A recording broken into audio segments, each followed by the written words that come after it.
हाय, आप देख रहे हैं इंडिया न्यूज़ इन खबर। मैं हूं विष्णु शर्मा। बड़ी खबर, बड़ा विवाद इस वक्त बना हुआ है कि कैसे राजनाथ सिंह को पहले 2 कैबिनेट कमेटीज़ में लिया गया और विरोध के बाद, इस्तीफे की धमकी के बाद 4 और कमेटियों में शामिल किया गया और अमित शाह को यूं 8 कमेटियों में रखा गया है। तो इसको लेकर विवाद हो रहा है। इस विवाद के पीछे तो जो वजह है वो है ही, लेकिन मैं आपको बता दूं कि इस तस्वीर का एक दूसरा रुख भी है। क्या वाकई पीएम मोदी और अमित शाह ने उनके साथ गलत किया है? क्या वाकई रक्षा मंत्री इससे पहले सभी कमेटियों में शामिल होते रहे? तो मोदी सरकार जो वन है उसकी बात करेंगे कि आखिर जो रक्षा मंत्री थे, अलग अलग टाइम पे रक्षा मंत्री थे, अरुण जेटली थे, पर्रिकर और सीतारमण बाद में, तो कैसे इन सबको किन किन कमेटियों में रखा गया था, उससे आप जानेंगे कि राजनाथ सिंह के साथ जो अन्याय की बात की जा रही है वो कितनी गलत है। तो हम आपको बताते हैं कैसे मोदी सरकार ने, सबसे पहले मैं खबर एक दिखाना चाहूँगा कि आते ही मोदी सरकार ने 4 कमेटी जो थी पहले तो हटा दी और उसकी जगह 6 committee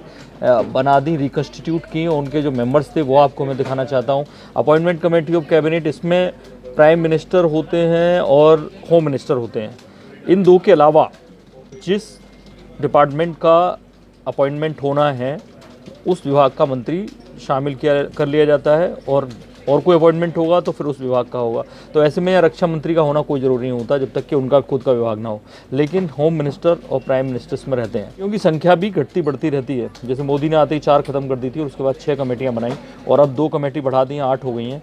cabinet committee on accommodation, इसमें Rajnath Singh ministry of home affairs थे, तो डिफेंस मिनिस्टर उस वक्त कॉरपोरेट अफेयर्स भी संभाल रहे थे, अरुण जेटली ये थे, और वित्त मंत्री भी थे। ऐसे में इसमें और सारे मंत्री हैं। कैबिनेट कमेटी और इकोनॉमिक अफेयर्स, इसमें राजनाथ सिंह थे।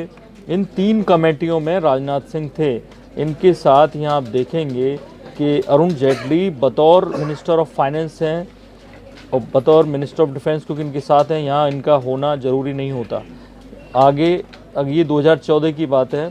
इसके अलावा एक cabinet committee on parliamentary affairs थी, इसमें राजनाथ सिंह हैं और होम मिनिस्टर होने के नाते, लेकिन जो अरुण जेटली हैं वो मिनिस्टर ऑफ फाइनेंस होने के नाते हैं, मिनिस्टर ऑफ डिफेंस होने के नाते नहीं है।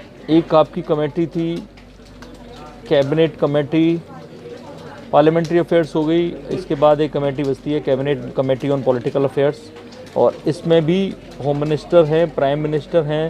राजनाथ सिंह तब थे तो होम मिनिस्टर होने के नाते थे, लेकिन जो अरुण जेटली हैं वो मिनिस्टर ऑफ फाइनेंस होने के नाते थे। अगर आप जाएँ 2016 में इन कमेटीज़ में जो बदलाव किया गया, अब उनकी कंपोजिशन देखिए, वही same appointment committee of cabinet है, वही होम मिनिस्टर प्राइम मिनिस्टर हैं, तीसरा कोई विभाग का आएगा तो शामिल किया जाएगा। यहाँ देखिए कैबिनेट कमेटी ऑफ एकोमोडेशन में राजनाथ सिंह होम मिनिस्टर होने के नाते हैं, लेकिन अब क्योंकि यहाँ पे पर्रिकर डिफेंस मिनिस्टर थे तो वो इस कमेटी में, यहाँ इन जो कुल 6 कमेटियाँ बनाई गई हैं उसमें केवल 2 कमेटी में है।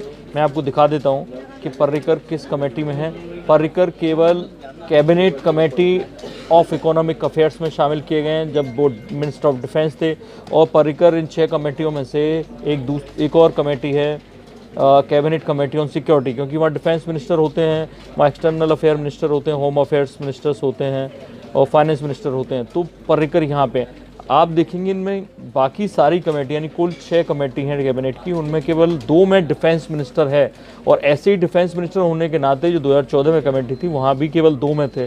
तो ऐसे में राजनाथ सिंह को भी इन 2 कमेटियों में रखा गया था, ना कोई घटाया गया ना कोई बढ़ाया गया। और लेकिन जो अब 2 जो नई कमेटियाँ शामिल की गई हैं, cabinet committee on investment and growth, cabinet committee on employment and skill development, अब राजनाथ सिंह आपको जो नई जो वो आई है सूची, क्योंकि पहले 2 में थे अब 6 में किए गए। अब वो विवाद हुआ, क्या हुआ, कुछ ना कुछ तो ज़रूर हुआ है, जिसके चलते राजनाथ सिंह का दबाव हुआ और उसके बाद उन्हें 4 और कमेटियों में शामिल किया गया। नॉर्मली डिफेंस मिनिस्टर इन सारी कमेटियों में होता नहीं था। मोदी सरकार में जो डिफेंस मिनिस्टर जो भी बना वो 2 से ज़्यादा कमेटी में रेयरली रहा है। तो ऐसे में नियम अगर परंपरा के हिसाब से माना जाए जो मोदी सरकार में चल रहे थे, उनमें डिफेंस मिनिस्टर केवल 2 कमेटी में था, उसी तरह से राजनाथ सिंह को 2 कमेटी में शामिल किया गया। लेकिन विवाद के बाद अब वो 6 कमेटी में है। इस बारे में और कोई डेवलपमेंट होता है तो आपको जरूर बताएंगे। आप देखते रहिए इंडिया न्यूज़, सब्सक्राइब करें इन खबर। थैंक यू, नमस्कार। इन खबर चैनल को सब्सक्राइब करें और बेल आइकन दबाना ना भूलें।